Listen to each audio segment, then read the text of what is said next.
Hello all. మీకు ఇంకా 2025 CGL ప్రిలిమ్స్‌కి ఎగ్జాక్ట్‌గా మీకు ఒక 30 డేస్ టైం ఉంది.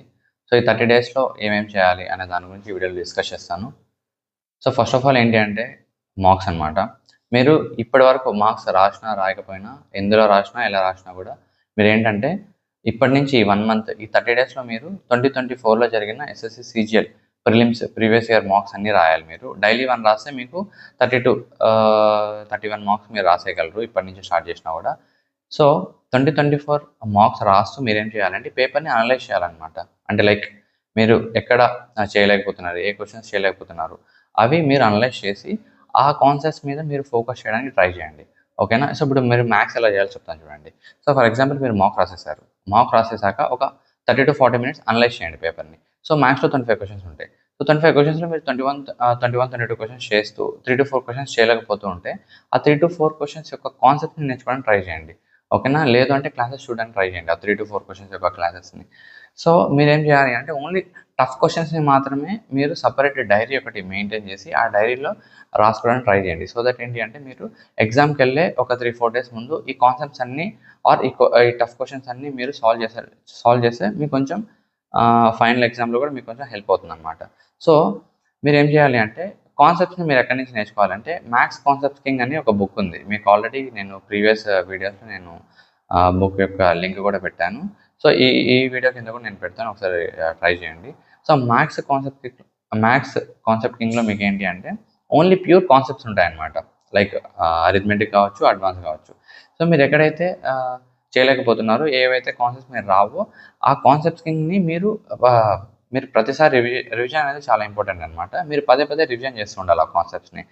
సో, ఇలా మీరు మ్యాథ్స్ చేయాలి అనమాట. సో, టఫ్ ప్రాబ్లమ్స్‌ని సెపరేట్ నోట్ చేసుకొని, కాన్సెప్ట్స్ ఎక్కడైతే రాలేదో ఆ కాన్సెప్ట్స్‌ని నేర్చుకొని మ్యాథ్స్ కాన్సెప్ట్ కింగ్ నుంచి లేదు అంటే మీరు ఎవరినైతే మ్యాథ్స్‌కి ఫాలో అవుతున్నారో అక్కడ క్లాసెస్ చూడడానికి ట్రై చేయండి. ఓకేనా? సో, ఇలా మీరు చేస్తూ ఉండాలనమాట. సో దట్ ఏంటంటే మీకు మ్యాథ్స్‌లో ఇంప్రూవ్ అయ్యే ఛాన్స్ ఉంది. Next reasoning. మీరు మాక్ రాసేసాక రీజనింగ్ పేపర్‌ని అనలైజ్ చేసిన తర్వాత మీకు ఎక్కడైనా డౌట్ ఉంటే 3-4 క్వెషన్స్ దగ్గర ఏదైనా మీరు ప్రాబ్లమ్ ఫేస్ చేస్తుంటే ఆ కాన్సెప్ట్‌ని మీరు నేర్చుకోవడానికి ట్రై చేయండి. ఓకేనా? మీరు మెయిన్‌లీ చేయాల్సింది ఏంటంటే మాక్ రాసి, అనలైజ్ చేసి తెలియని కాన్సెప్ట్‌ని నేర్చుకోవాలి. సో, ఇలా మీకు మార్క్స్ అనేవి ఇంప్రూవ్ అయ్యేదానికి ఛాన్స్ ఉందన్నమాట.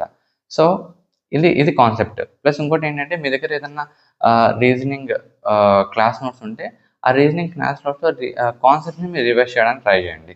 నెక్స్ట్ వచ్చేసి ఇంగ్లీష్.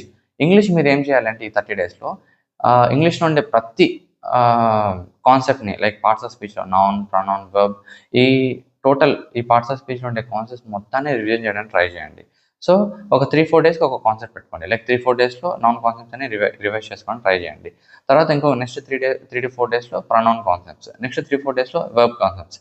ఇలా మీరేంటి అంటే 30-35 డేస్‌లో మీరు ఇంగ్లీష్‌లో ఉండే పార్ట్స్ ఆఫ్ స్పీచ్ కాన్సెప్ట్స్ మొత్తం మీరు రివైజ్ చేసుకోగలరు. నెక్స్ట్ ఇంకోటేంటంటే మీరు ఇంగ్లీష్‌లో చేయాల్సింది బ్లాక్ బుక్ రివిజన్ చేయాలి. సో, వొకాబులరీకి మీరు ఏవైతే ఇన్ కేస్ ఫాలో అవుతున్న వాళ్ళు ఎవరైతే ఉన్నారో మీరు టఫ్ వర్డ్స్‌ని మీరు అండర్‌లైన్ చేసుకొని వాటిని మీరు పదే పదే రివిజన్ చేసుకోవాలి. మ్యాథ్స్‌ని ఈడియమ్స్ కావచ్చు, సినోనిమ్స్ కావచ్చు, యాంటోనిమ్స్ కావచ్చు, వన్ వర్డ్ సబ్స్టిట్యూట్ కావచ్చు. ఎక్కడైతే మీకు టఫ్ అనిపించిందో ఆ వర్డ్‌ని మీరు అండర్‌లైన్ చేసుకొని వాటినే మీరు పదే పదే రివిజన్ చేసుకోవడానికి ట్రై చేయండి. నెక్స్ట్ వచ్చేసి జీకే అనమాట. సో, ప్రిలిమ్స్‌లో మీకేంటంటే స్టాటిక్ జీకే వెయిటేజ్ అనేది కొంచెం ఎక్కువ ఉంటదనమాట. సో, 4-5 క్వెషన్స్ ఈజీగా మీకు స్టాటిక్ జీకే నుంచి వస్తది. సో, మాక్సిమం స్టాటిక్ జీకేని మీరు అవాయిడ్ చేయకుండా ఉండడానికి ట్రై చేయండి. సో, పక్కాగా మీరు నేర్చుకునే వెళ్ళండి స్టాటిక్ జీకేని. సో, మీరు జీకే ఎలా అనలైజ్ చేయాలంటే వన్స్ మాక్ రాసేసాక మీరు ఎక్కడైతే క్వెషన్స్ చేయలేకపోతున్నారో ఆ కాన్సెప్ట్‌ని నేర్చుకోవడానికి ట్రై చేయండి. సేమ్ మీరు ప్రతి సబ్జెక్ట్‌లో చేయాల్సింది ఇదే. మాక్ రాసారా, అనలైజ్ చేసారా, ఎక్కడైతే కాన్సెప్ట్స్ మీరు ల్యాక్ ఉన్నారో రావట్లేదో ఆ కాన్సెప్ట్‌ని రివైజ్ చేయండి. ఒకవేళ ఇన్ కేస్ ఆ కాన్సెప్ట్ గురించి మీకు తెలియకపోతే క్లాస్ చూడడానికి ట్రై చేయండి. ఓకేనా? ఒకవేళ ఇన్ కేస్ ఆ కాన్సెప్ట్ తెలిసి మీరు మిస్టేక్ చేస్తుంటే ఆ కాన్సెప్ట్‌ని రివైజ్ చేయండి. ఓకేనా? సో, ఇలా మీరు చేయాలన్నమాట ప్రతి సబ్జెక్ట్‌ని. సో, ఇంకొకటేంటంటే మీరు ఇంగ్లీష్ న్యూస్ పేపర్ కూడా మీరు ఒక 20-30 మినిట్స్ చదవడానికి ట్రై చేయండి. ఓకేనా? సో దట్ ఏంటంటే మీకు పార్ట్స్ ఆఫ్ స్పీచ్‌లో కాన్సెప్ట్సే రానక్కర్లేదు. పేపర్ చదువుతూ కూడా మీరేంటంటే ఇంగ్లీష్‌లో పార్ట్స్ ఆఫ్ స్పీచ్‌ని కరెక్ట్ చేయగలరనమాట. ఎర్రర్ ఫైండ్ ఔట్ చేయొచ్చు. సో, ఇలా మీరు 4 సబ్జెక్ట్స్‌ని మీరు ఈక్వల్ వెయిటేజ్ ఇచ్చుకొని, ఈక్వల్ టైమ్ ఇచ్చుకొని మీరు వెళ్ళాలన్నమాట. సో, కొంతమంది 2-3 సబ్జెక్ట్‌లో స్ట్రాంగ్ ఉండి, ఇంకొక 1-2 సబ్జెక్ట్స్ మీరు నెగ్లెక్ట్ చేస్తారు. అలా చేయకుండా ఈ టైంలో మీరేం చేయాలి అంటే, మాక్సిమం అన్ని సబ్జెక్ట్స్ మీద కాన్సంట్రేట్ చేస్తూ, మాక్ రాస్తూ, మాక్ మాత్రం మీరు డైలీ 1 రాయండి. సో దట్ ఏంటంటే, మీకు మాక్ వల్ల యూజెస్ ఏంటి అంటే, మీరు ఎందులో తప్పు చేస్తున్నారు, ఏ కాన్సెప్ట్స్ మీకు రావట్లేదు, అనే దాని గురించి మీకు ఐడియా వస్తది. ప్లస్ ఇంకోటేంటంటే టైమ్ అనమాట. మీకు 1 అవర్ టైమ్ ఇస్తే, ఆ 1 అవర్‌లో మీకు 100 క్వెషన్స్ చేయాలి. సో, మీరు ఫైనల్ ఎగ్జామ్స్‌లో మీరు 1 అవర్‌లో 100 క్వెషన్స్ చేయాలి అంటే, మీరు ఇప్పటి నుంచే ప్రాక్టీస్ చేయాలన్నమాట. సో, మీరు 30-40 మార్క్స్ ఇప్పుడు ఇన్ కేస్ ఎవరైతే స్టార్ట్ చేయలేదో వాళ్ళ గురించి చెప్తున్నాను. సో, ఇప్పటి నుంచి మీకు రాసినా కూడా మీకు ఎంతో కొంత హెల్ప్ అవుతుందన్నమాట మార్క్స్ అనేవి. So, only 2024 previous year marks మాత్రమే రాయండి. ప్రిలిమ్స్‌లో మీకు 2024లో 36 షిఫ్ట్స్ ఏమో జరిగినట్టున్నాయి. సో, 36 షిఫ్ట్స్ రాయడానికి ట్రై చేయండి. ఓకేనా? సో, ఇది మీరు చేయాల్సిందనమాట. సో, ఓన్లీ రివిజన్ అనమాట మీరు చేయాల్సింది ఈ టైంలో. అండ్ నేను 2024 ప్రిలిమ్స్ ముందు 30 డేస్ ముందు నేనేం చేశానో చెప్తాను. సో దట్ ఏంటంటే మీకు కొంచెం ఐడియా వస్తది. సో, నేనేం చేసేవాడినంటే డైలీ మార్నింగ్ నేను మాక్సిమం ఎంత వీలైతే అంత ఫాస్ట్‌గా లేచి మ్యాథ్స్ చూసేవాడిని ఫస్ట్. మ్యాథ్స్ చూసాక నేనేం చేసేవాడినంటే మాక్ రాసేవాడిననమాట. మ్యాథ్స్‌లో నాకు ఏవైతే కాన్సెప్ట్స్ రావో ఆ కాన్సెప్ట్స్ మ్యాథ్స్ చూసేవాడిని. తర్వాత నేనేంటంటే మాక్ రాసేవాడిని. మాక్ రాసాక నేను ఒక 30-40 మినిట్స్ డెడికేటెడ్‌గా నేను అనలైజ్ చేసుకోవడానికి టైం కేటాయించేవాడిననమాట. సో, అందులో ఇన్ కేస్ నేను అప్పటికి యాక్చువల్‌గా నేనేం చేసేవాడినంటే మ్యాథ్స్‌లో ఒక 20-23 క్వెషన్స్ చేసేవాడిని. 2-3 క్వెషన్స్ చేయలేకపోయేవాడిని. ఆ 2-3 క్వెషన్స్ నేనేం చేసేవాడినంటే ఒక డైరీ మెయింటైన్ చేసి, ఆ డైరీలో నేను ఆ 2-3 క్వెషన్స్ రాసుకున్నాను మ్యాథ్స్. రాసుకొని ఆ 2-3 క్వెషన్స్ ఏవైతే నాకు కాన్సెప్ట్స్ రావో ఆ కాన్సెప్ట్స్ చూసేవాడిననమాట నెక్స్ట్ రోజు. సో, ఇలా చేసేవాడిని. రీజనింగ్ కూడా సేమ్. రీజనింగ్ కూడా నేను ఒక 2-3 క్వెషన్స్ చేయలేకపోయేవాడిని.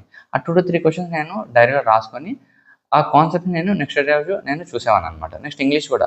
ఇంగ్లీష్‌లో ఏంటంటే మీకు వొకాబులరీ, సినోనిమ్స్ కావచ్చు, యాంటోనిమ్స్ కావచ్చు, ఇడియమ్స్ కావచ్చు, వన్ వర్డ్ సబ్స్టిట్యూట్స్ కావచ్చు, లేకపోతే ఏవైనా ఇంకొంచెం ఎర్రర్ ఫైండ్ ఔట్ చేసే పార్ట్స్ ఆఫ్ స్పీచ్ కాన్సెప్ట్స్ కావచ్చు. ఇవన్నీ ఏవైతే నాకు రావో అవి నేను యాక్చువల్‌గా మ్యాథ్స్‌లో ఇంగ్లీష్‌లో నేను కొంచెం వీక్ ఉండేవాడిననమాట.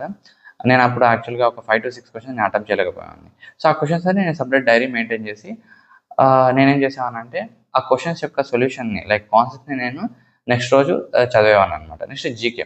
జీకేలో కూడా ఏంటి అంటే ఏవైతే కాన్సెప్ట్స్ రావో లైక్ స్టాటిక్ జీకే మీకు ఉంటదనమాట. స్టాటిక్ జీకేలో మీకు ఇయర్ అడగొచ్చు. లేకపోతే అవార్డ్స్ గురించి అడగొచ్చు. లేకపోతే మీకు బుక్స్ గురించి అడగొచ్చు. ఇవన్నీ నాకు రాకపోయేవన్నమాట. సో, అవన్నీ నేను సెపరేట్ నోట్స్ మెయింటైన్ చేసి అవన్నీ రాసుకొని నేను లాస్ట్‌లో నేను ప్రతిరోజు రివైజ్ చేసేవాడిననమాట ఆ డైరీని కూడా. సో, ఇలా చేసుకుంటూ తర్వాత మాక్ రాసేసాక నేను రీజనింగ్ చేసేవాడిని. తర్వాత ఇంగ్లీష్ చేసేవాడిని. తర్వాత జీకే చేసేవాడిని.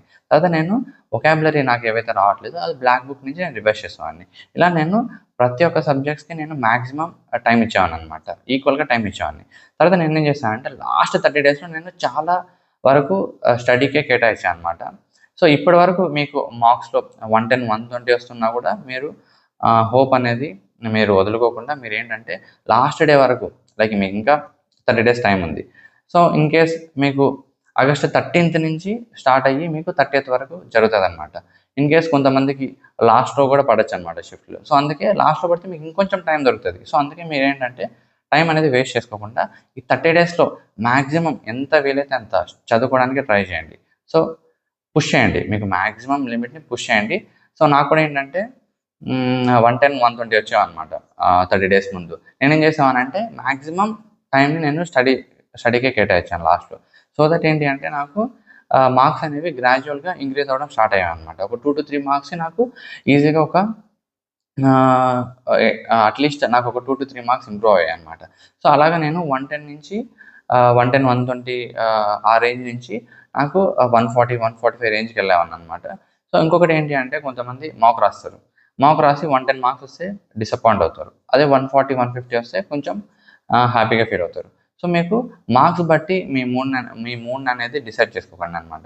సో, ఎందుకంటే ఒకవేళ ఇన్ కేస్ మీకు ఇక్కడ మార్క్స్ అనేవి ఒక 130, 140 వస్తున్నా కూడా మీకు ఫైనల్‌లో చెప్పలేమనమాట. 150, 150 వచ్చే ఛాన్స్ కూడా ఉందనమాట. సో, అందుకే ఏంటంటే మార్క్స్ బట్టి మీ డేని డిసైడ్ చేసుకోకుండా ఫస్ట్ ఆఫ్ ఆల్ ఏంటి అంటే క్వాలిఫై అవుతామా? లేకపోతే క్వాలిఫై అవ్వమా? జాబ్ వస్తుందా? రాదా? అనే దాని గురించి పక్కన పెట్టేసి ఓన్లీ మీరేం చేయాలంటే యాక్షన్. లైక్ ఎలా మాక్ రాయాలి, అనలైజ్ చేయాలి, చదవాలి. మాక్ రాయాలి, అనలైజ్ చేయాలి, చదవాలి. దీని మీదే ఫోకస్ చేయండి. అల్టిమేట్ రిజల్ట్ దాని గురించి మీరు అసలు ఫోకస్ చేయకుండా ఓన్లీ ఈ ప్రాసెస్ మీదే మీరు ట్రస్ట్ చేసి ఈ 30 డేస్ ఇలానే చేసుకుంటూ వెళ్ళండి. సో రిజల్ట్ గురించి పక్కన పెట్టేయండి. ఓకేనా? సో, ఇలా మీరు చేసుకుంటూ వెళ్తే మీరు పక్కాగా ఈ 30 డేస్‌లో ఇప్పుడొస్తున్న మార్క్స్ దానికంటే మీకు పక్కాగా ఒక 30, 40 మార్క్స్ ఎక్స్‌ట్రా రావడం అనేది పక్కా జరుగుతదనమాట ఈ 30 డేస్ లాస్ట్‌లో. సో, నెక్స్ట్ వీడియో నేను బ్లాక్ బుక్‌ని ఎలా రివైజ్ చేయాలో దాని గురించి చెప్తాను. ఆ తర్వాత లైక్ కంప్యూటర్ గురించి, టైపింగ్ గురించి చెప్తాను. ఇంకొకటేంటి అంటే నేను పోస్ట్‌లో పెడుతుంటాననమాట. అక్కడికెళ్ళి మీరు ఓట్ వేయడానికి ట్రై చేయండనమాట. నెక్స్ట్ వీడియో ఏది చేయాలి దాని గురించి. సో దట్ ఏంటంటే నాకు కూడా అర్థమవుతది. లైక్ మాక్సిమం పీపుల్ ఏ వీడియో కోసం వెయిట్ చేస్తున్నారనే దాని గురించి. సో, నెక్స్ట్ నేను బ్లాక్ బుక్ గురించి చెప్తాను. So, until then bye, take care.